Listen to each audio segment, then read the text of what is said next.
Tem um texto em Efésios capítulo 6, versículo 12, conhecidíssimo, e eu quero falar alguma coisa dele, mas que tem me chamado muita atenção, porque ele é extremamente atual, e ele é extremamente necessário para as nossas vidas.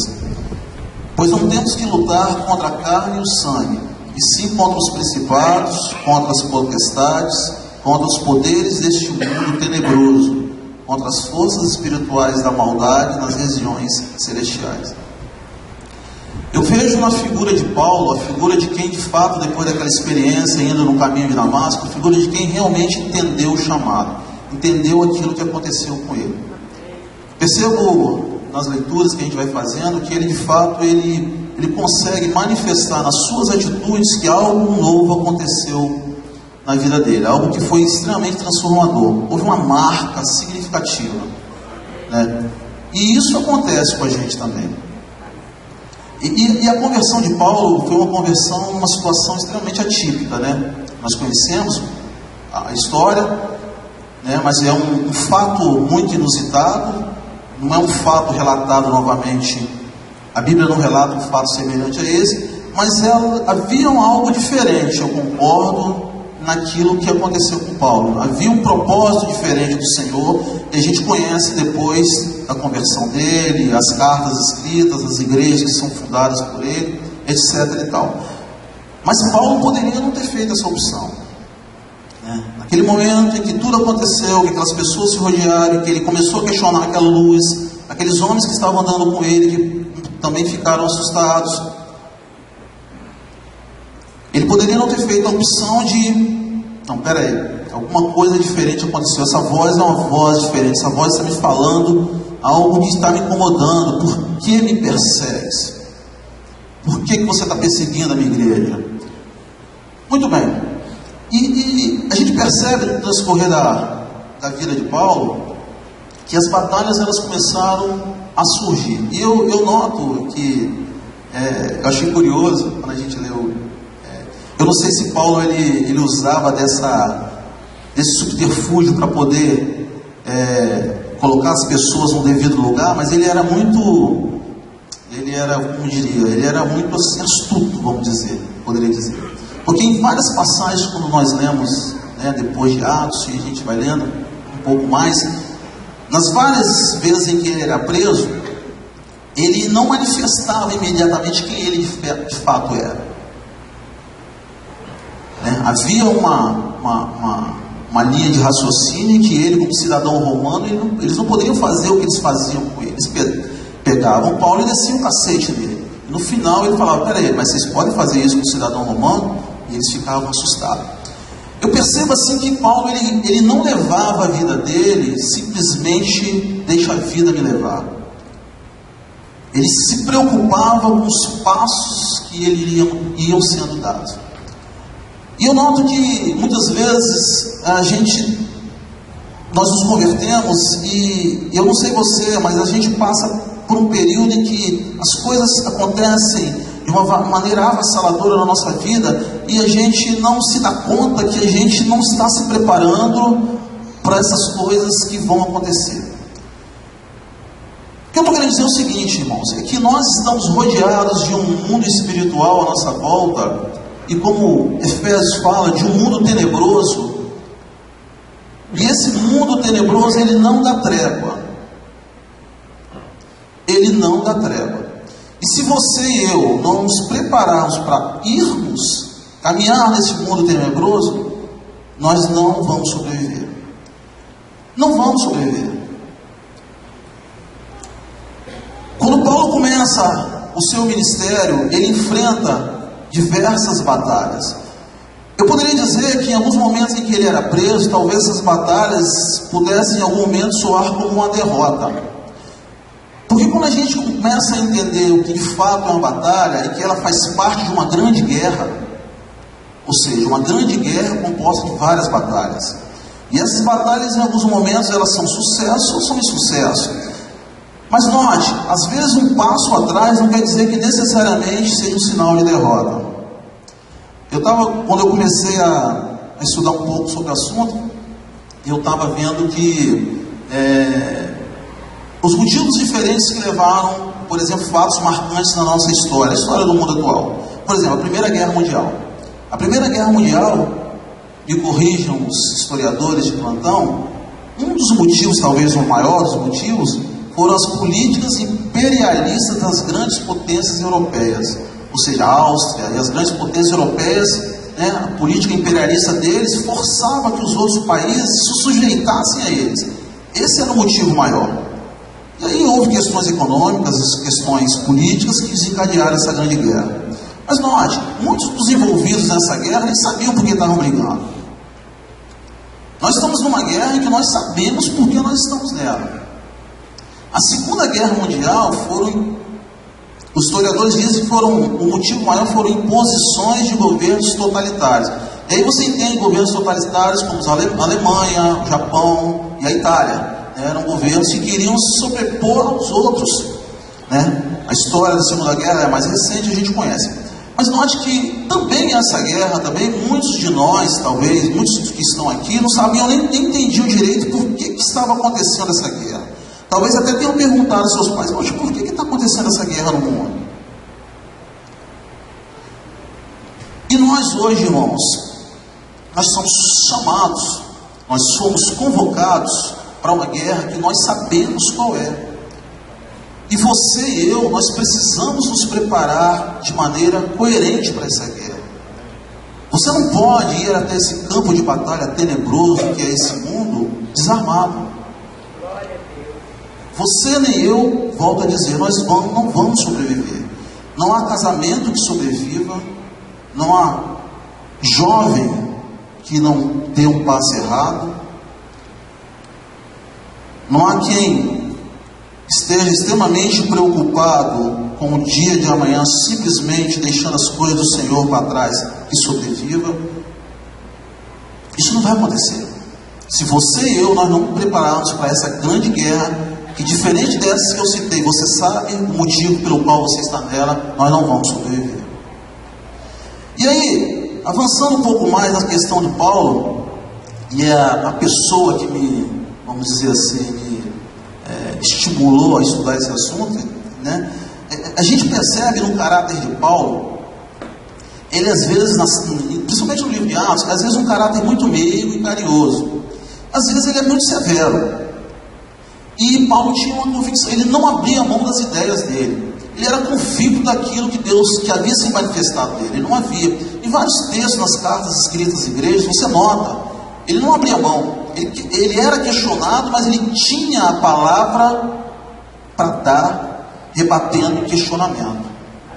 Prevalecia a palavra que era dada.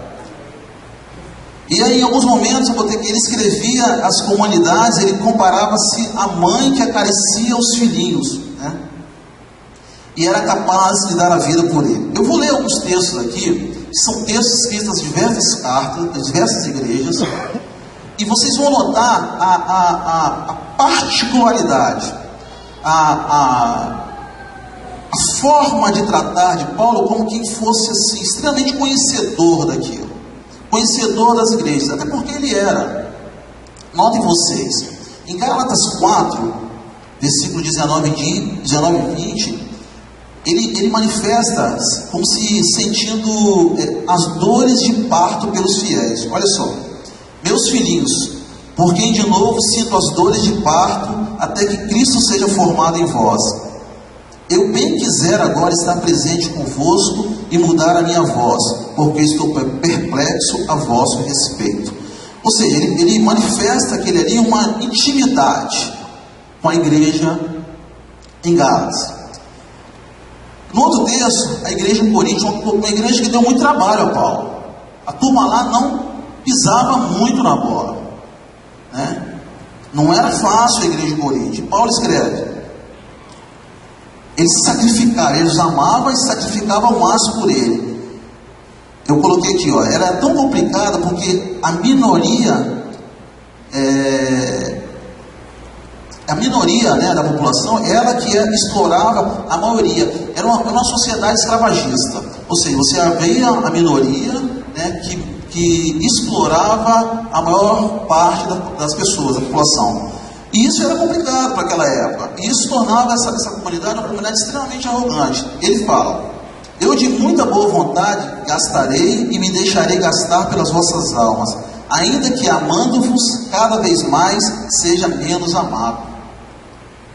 Havia uma resistência muito grande aos apóstolos e principalmente a Paulo, a mensagem que era trazida. Mas ele era também um pai que educava e gerava as pessoas por meio do Evangelho. Ele coloca aqui em 1 Tessalonicenses 2,11, escrevendo aos Tessalonicenses: assim como bem sabeis de que modo vos exortávamos e consolávamos a cada um de vós, como pai e a seus filhos.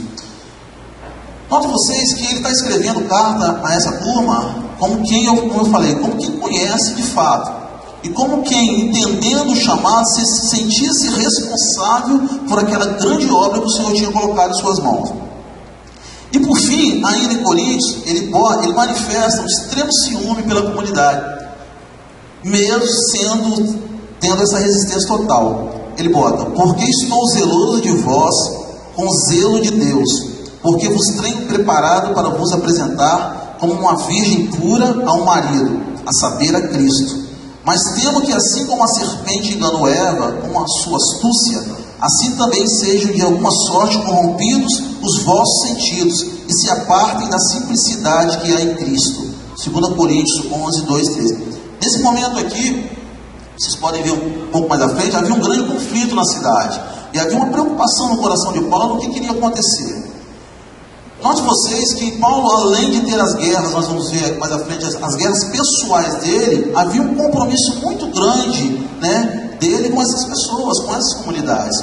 E ele manifestava, escrevendo a eles, não só uma forma de, não só exortando, mas como eu falei, como de um pai, como de quem se preocupava e queria que eles estivessem bem.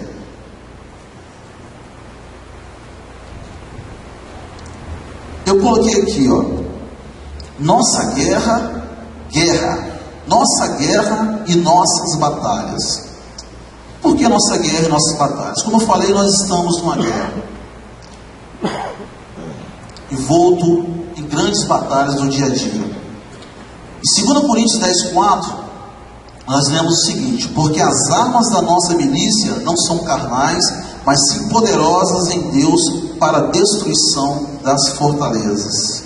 Porque as armas da nossa milícia não são carnais, mas sim poderosas em Deus para a destruição das fortalezas. Irmãos, além de enfrentar grandes batalhas, além de guerrear, esse é um grande desafio para a igreja. Nós temos vivenciado algumas situações ao longo dos anos aí, que muitas vezes você olha e você às vezes até se assusta com algumas ocorrências. Você fala: poxa, mas isso aconteceu, mas isso está acontecendo, eu não esperava. Eu quero dizer a você que isso é uma guerra. Isso é uma guerra. E você não pode, você nem eu, você pode olhar para esses acontecimentos como um olhar simplesmente natural. Você tem que olhar e ver algo espiritual por trás disso. Às vezes as pessoas, nós somos levados a, como eu falei, a ter atitudes que comprometem muitas vezes até a vida de outros. Eu estava agora nesse final de semana passada, eu estava trabalhando e voltei de viagem, e aí em um determinado momento eu vi que o piloto falou assim: senhores, desligam aquele papo, desliguem os seus celulares, etc e tal. E tinha uma moça, estavam sentados em 3, e tinha uma moça no canto, e ela estava falando no celular. Ela ouviu, e ele falou de novo, só repetir, não para ela, mas para todos: desliguem seus celulares, tal, que vamos voar, vamos levantar voo. Ela não desligou. E aí começou, e eu comecei a ficar agoniado com aquilo, porque eu falei: meu Deus,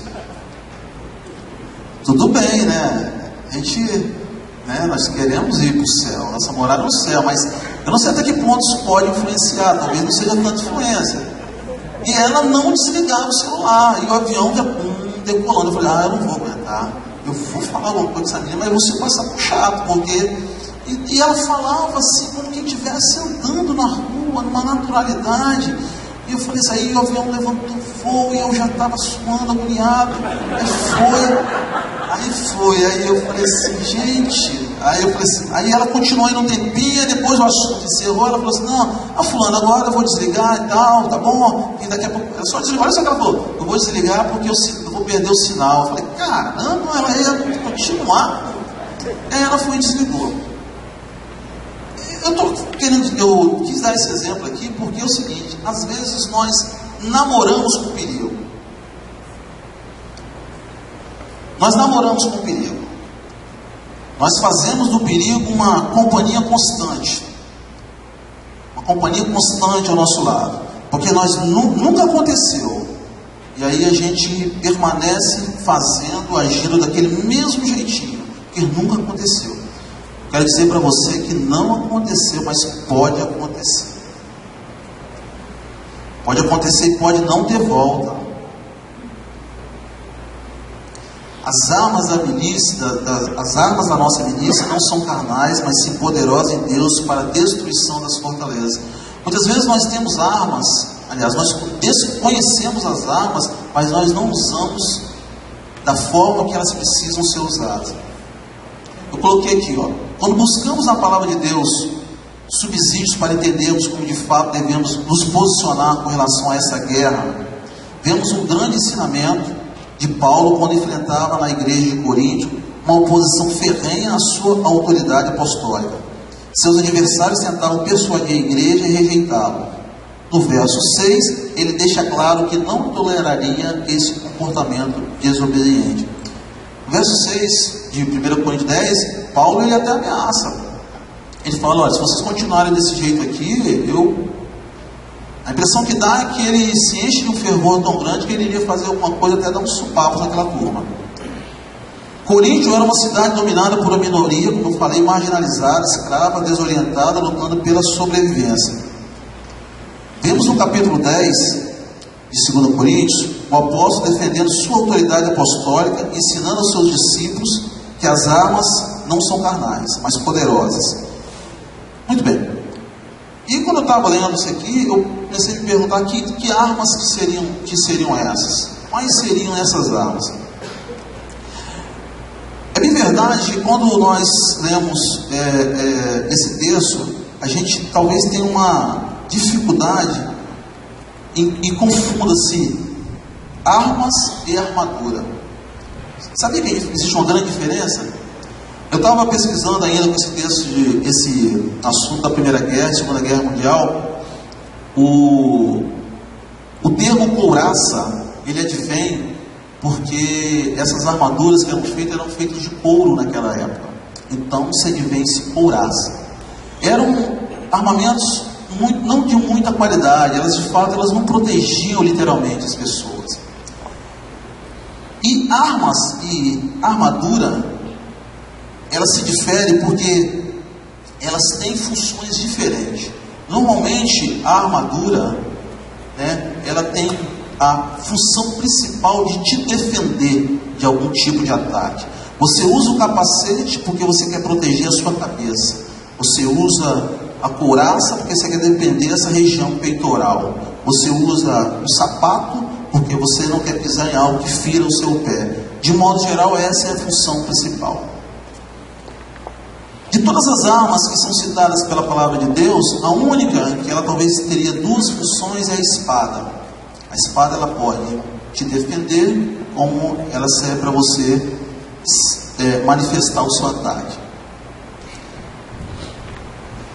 Quando nós dizemos que nós temos todas essas armaduras, temos toda essa armadura, eu tenho armadura, eu tenho capacete da salvação, eu tenho tudo isso, mas eu não faço uso das armas espirituais, eu estou entrando num campo de batalha desprotegido. É disso que eu estou falando. Nós estamos vivendo tempos, irmãos, como eu falei, nesse mundo tenebroso, em que não basta simplesmente você se sentir protegido. Você precisa ter armas que possam fazer com que você ataque. Nós usamos aqui, e nós fizemos uso de uma das armas maravilhosas que o Senhor deu, que é o poder da intercessão, que é a oração, e nós vimos o resultado na vida da Valentina, nós vimos o resultado na vida do irmão Silas. Não basta simplesmente, como eu falei, colocarmos toda essa armadura e achar que nós estamos bem. Não basta, irmãos. Não basta. Nós temos que usar as armas que a Bíblia nos dá.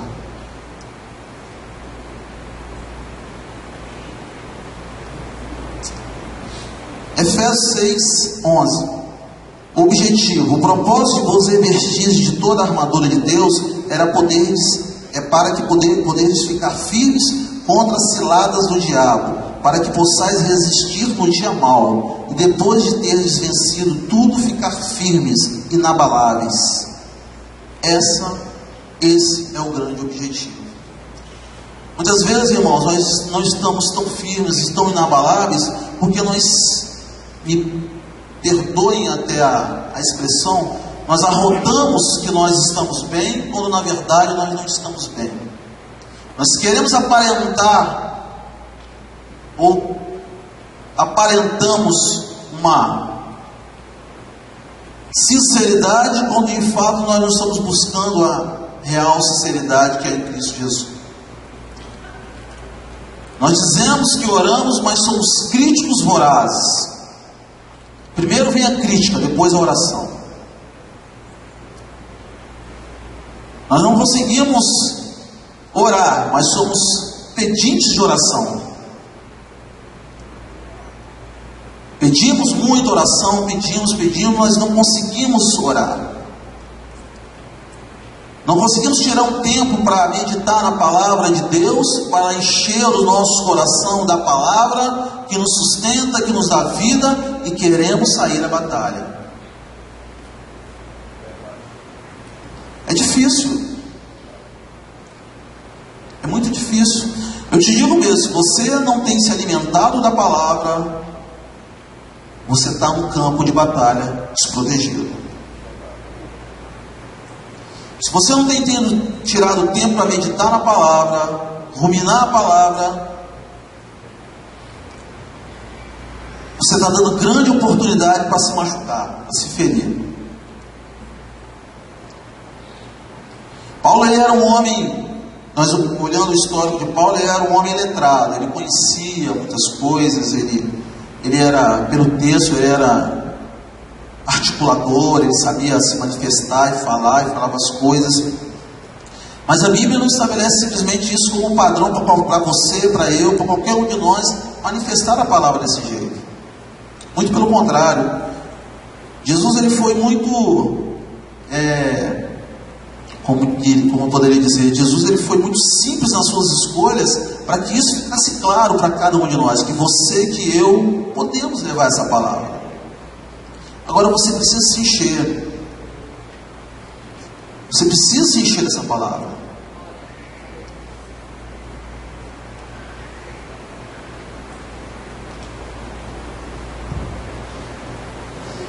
E alguns exemplos eu coloquei aqui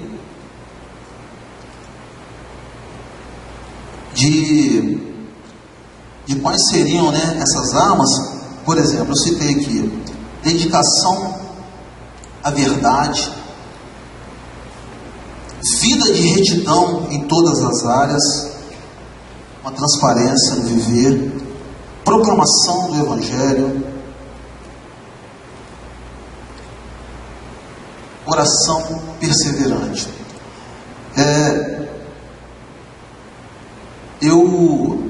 Recentemente eu falei com vocês aqui há pouco que eu tinha estabelecido um alvo muito grande na minha casa, né? Que era o desejo do meu coração que Deus tinha colocado de ter o meu culto doméstico.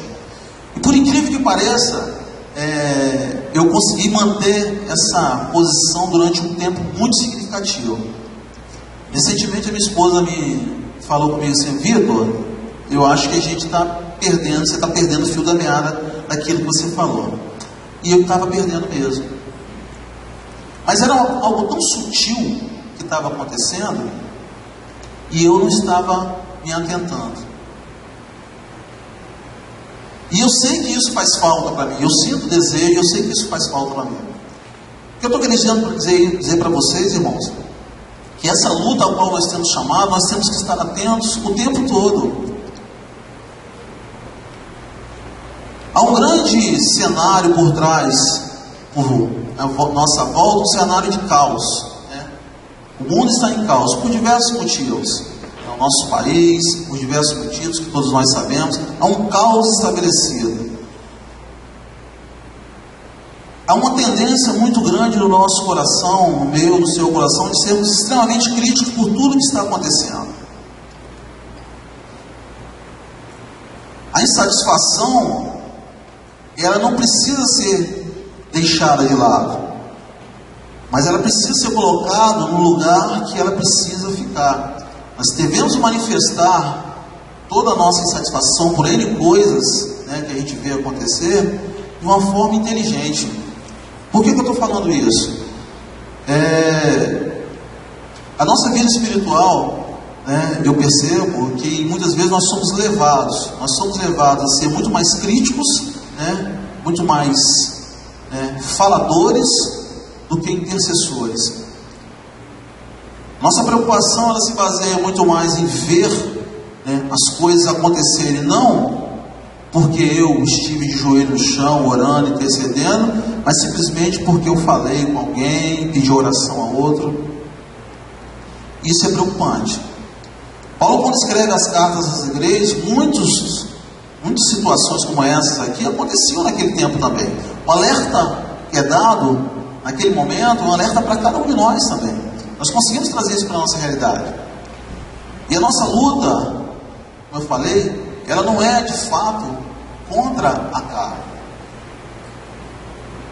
E nós, como igreja, nós temos que estar percebendo e nos unindo contra um inimigo comum. Eu lembro que lá em casa, às vezes eu falava alguma coisa assim, eu lembro que Elizabeth, eu falava alguma coisa que ela não gostava, assim, aí ela falava assim, amigo, sou amigo. Era como se ela dissesse assim, olha, você está falando de um jeito aí que não estou contra você não, eu estou só te alertando que você pode fazer diferente. Aí tinha hora que eu não entendia bem direito não o que ela queria dizer, mas depois com o tempo eu entendi. Eu falo isso, irmãos, porque hoje aqui na igreja nós temos um grande privilégio, e isso é coisa de Deus, e a gente só percebe, talvez alguns que tenham mais tempo já perceberam, que é essa liberdade de termos entre nós pessoas que nós conhecemos com muita intimidade, conhecemos de ir à casa um do outro, de falar um do outro, saber o que está fazendo ou deixando de fazer. Isso é um privilégio muito grande. Talvez a gente não tenha a exata noção do valor disso, porque talvez vivendo uma situação como essa da Tirinha aí, ou de outros irmãos, a gente consiga entender. Quando Paulo escrevia a carta a essas igrejas aqui, ele estava fazendo isso. Esse é o exercício. Ele conhecia de fato a intimidade dessas pessoas, ao ponto de ele falar com essa autoridade. Ele era um homem de poucas palavras em alguns momentos, mas também de uma palavra dura em outros. E aí, quando ele fala aqui no texto de Efésios, quando ele cita aqui fortalezas, eu fui tentar entender o que seriam essas fortalezas que ele fala com tanta propriedade.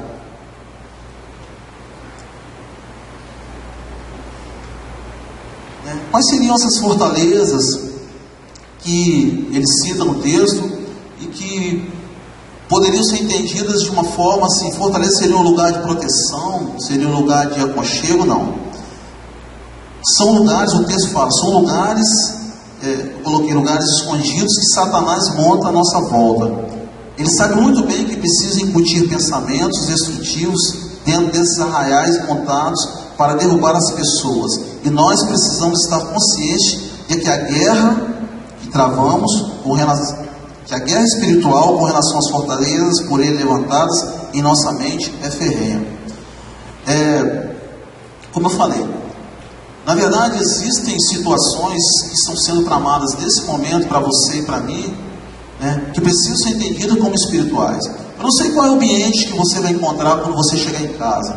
Eu não sei qual é o ambiente do trabalho, do seu trabalho amanhã quando você chegar. Eu não sei qual é o relacionamento que você está tendo com seu marido. Eu não sei qual é o seu relacionamento que você está tendo com seus pais. Mas é bem verdade que eu gostaria que você, assim como eu, que você tratasse isso de uma forma espiritual. Você levasse isso muito a sério, porque isso pode fazer a diferença.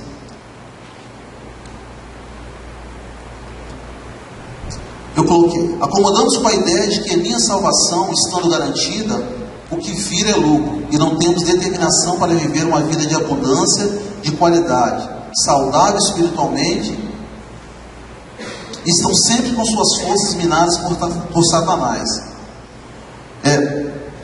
Às vezes nós nos acomodamos com a ideia da salvação. Eu estou salvo, e a partir desse momento, tudo vai acontecendo naturalmente na minha vida. E não é assim, irmãos. Você foi chamado para algo grande. Nós somos chamados para um evangelho de vida, um evangelho que causa diferença. Nós não podemos simplesmente achar que nós somos salvos, nós fomos libertos do pecado e agora nós vamos levar a vida do jeito que nós quisermos. Não, você e eu, nós temos um compromisso com o evangelho. Eu não sei o quanto você entende isso, mas você tem uma responsabilidade muito grande com o evangelho. Você não pode se comportar mais como você se comportava. Eu não posso.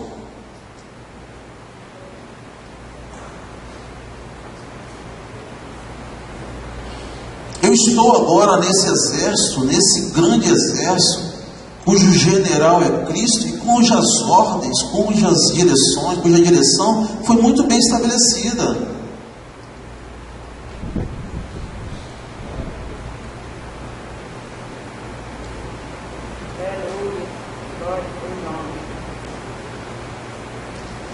Quando usamos, eu coloquei as armas que eu falei, né, de oração, de fé, de amor. Quando usamos essas armas contra o inimigo, é como se jogássemos uma bomba no arraial de Satanás. E a igreja sai vitoriosa, porque a presença do reino de Deus se manifesta poderosamente.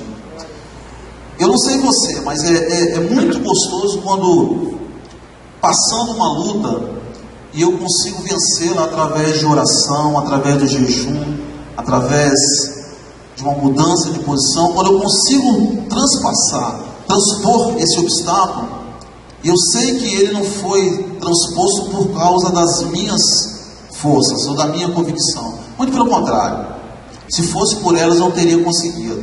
E quando isso ocorre, eu me sinto muito bem. É desse tipo de experiência que você, que eu, que nós precisamos. Talvez você esteja enfrentando um problema que até hoje você não tenha conseguido na sua vida particular, na sua vida pessoal, na sua vida profissional, porque em nenhum momento você tenha colocado ele de fato e perseverado na presença de Deus.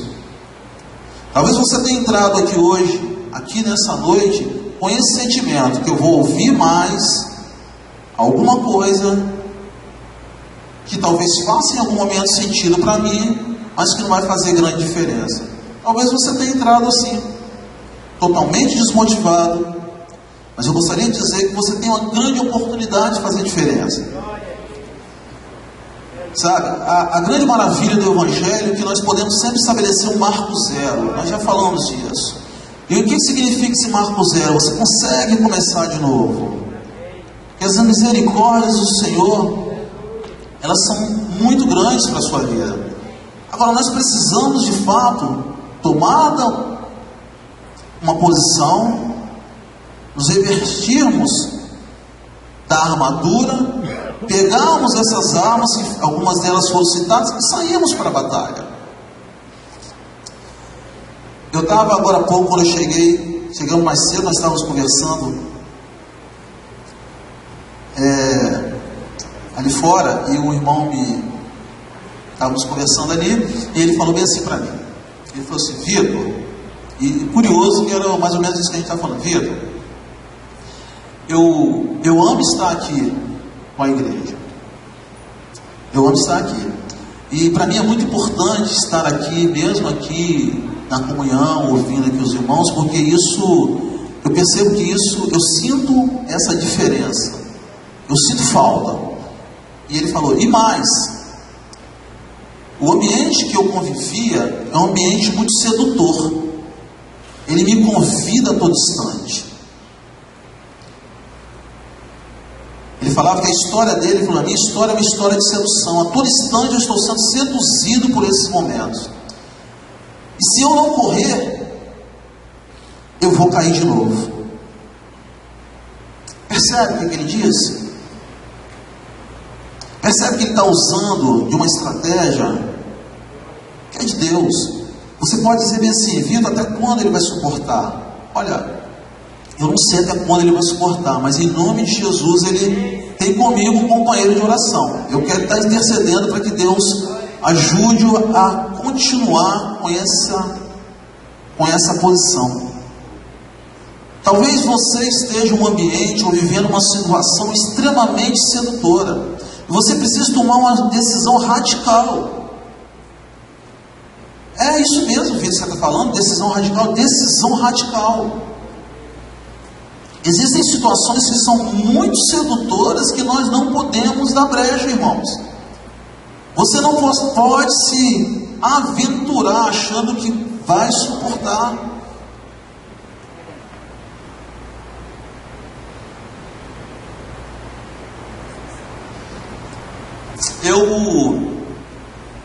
Para a glória de Deus, talvez não seja nem muito bom falar isso, mas existem coisas na sua vida que você se orgulha, né, de falar, porque é Deus trabalhando no seu coração.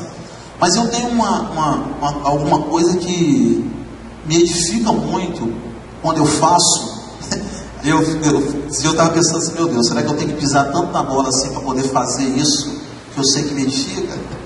Mas eu tenho algo que eu faço com naturalidade, porque para mim não é difícil. Graças a Deus, o Senhor me libertou. É pedir perdão. Não tenho dificuldade. Não tenho dificuldade. Você pode falar bem assim, mas esse negócio não é fácil pedir perdão. Não é fácil. Confesso a você que não é fácil. Mas só sei um jeito da coisa acontecer. Sabe qual é? É pedir perdão. E o perdão, ele é libertador. Eu não estou falando novidade para você, mas talvez seja o que você precisa ouvir hoje, nessa noite.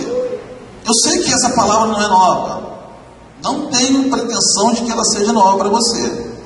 Mas o perdão, ele é libertador. E todas as vezes que eu percebo que eu consigo manifestar isso, eu saio melhor, menos ruim, é um pouco mais bonito. Você está rindo, né, André? Mas é verdade, né, tia? É bom demais. Pedir perdão é bom demais. Experimenta, faz bem para a pele. É isso aí. Talvez a mulherada esteja procurando aqueles cremes milagrosos. Pede perdão. Você vai ver como é que isso vai ficar um pêssego, vai esticando assim, ó. Você sabe por quê? Porque você vai começar a sorrir. Você vai ter uma alegria incontida no seu coração. Você vai começar a rir sem saber por que você está rindo. É um peso que sai de cima de você, tão grande, tão grande, tão grande, que o seu sono se torna mais tranquilo.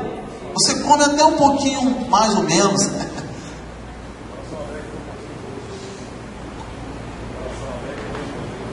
O coração alegre formoseia o rosto. Então dá a dica para você. Você vai sair daqui hoje, e se tiver que fazer, você vai pedir perdão.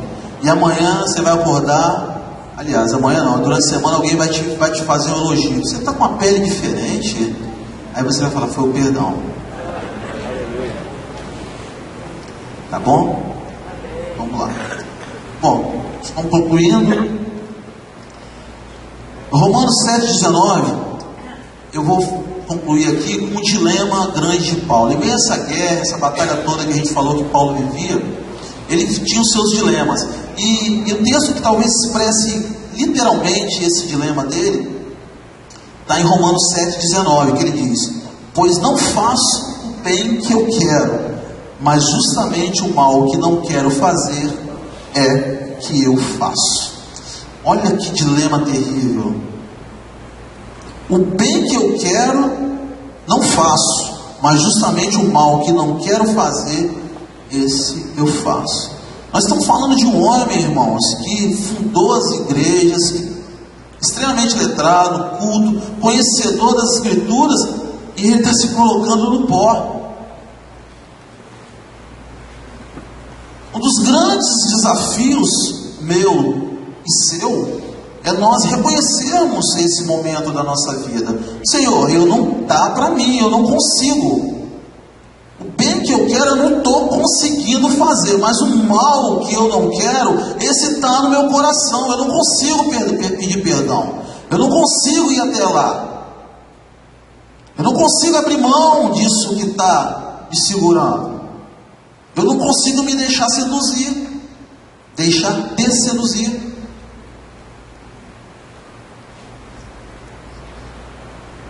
Eu coloquei aqui alguns exemplos para a gente meditar. Você se converteu agora, já sabe do amor de Deus, mas não consegue se livrar de vícios e amigos que te causam desânimo e dor. O mal que não quer, você faz. Você quer mudar, é apaixonado por Deus, é o que você mais quer viver, e o que você mais quer viver é na presença dele, em santidade. Não consegue se livrar da pornografia. Sua mão é direcionada quase que instantaneamente para esses sites. O mal que você não quer, você faz. Você, seu casamento é uma aparência. Você não quer isso. Não consegue se submeter ao seu marido ou ser amorosa com ele, nem ele com você. É grosso, intolerante. Seus dias têm sido tristes, chorosos, e o que você mais deseja é alegria no seu lar. Não conseguem conversar francamente sobre o que está acontecendo. O mal que não quer, você faz. Nessas três situações, o que o pecado faz de leve com as pessoas? Ele confunde, contamina, desilude, entristece, causa angústia. Podemos ver muito bem que ele nos ataca, ainda mais quando queremos fazer o bem. Ele parece ser mais forte. Ele luta contra o espírito e muitas vezes vence. Por estar mais forte dentro de nós e por ele vencer tantas vezes, desanimamos, choramos, nos colocamos como os piores seres humanos. Talvez esse seja você, algum desses, não sei. Fica para nós uma meditação. Do que eu tenho me alimentado? Qual tem sido o alimento para essa batalha? Se você não estiver se alimentando, meu irmão, bem, você não vai suportar. Tenho fortalecido o bem ou enchido mais o meu pratinho do mal?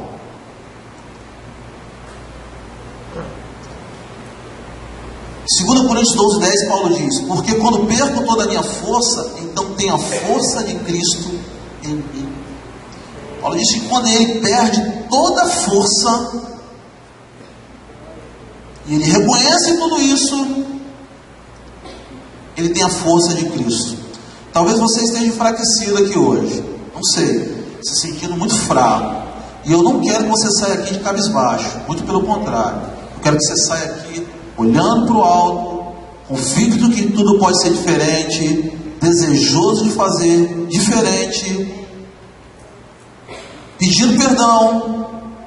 Domingo que vem me mostrando sua pele muito mais bonita, reconhecendo que você é fraco, que eu sou fraco, nós somos fracos e precisamos da misericórdia de Deus. Não perca isso. Qual o caminho a se trilhar? Então, já que fraco, eu não consigo sequer levantar. É reconhecer 2 Coríntios 12:10 e transformar isso em realidade. Diga: eu sou fraco. Amém? Vamos ficar de pé e você vai fazer essa oração. Vamos fazer uma oração de fraqueza. Você vai falar bem assim, que você realmente precisa da misericórdia de Deus. Mas não que você está abatido, entristecido, mas que você reconhece que o Senhor é tudo para você. Que na presença dEle, usando as armas que você tem direito de usar, que a palavra de Deus te exorta a usar, tudo pode ser novo.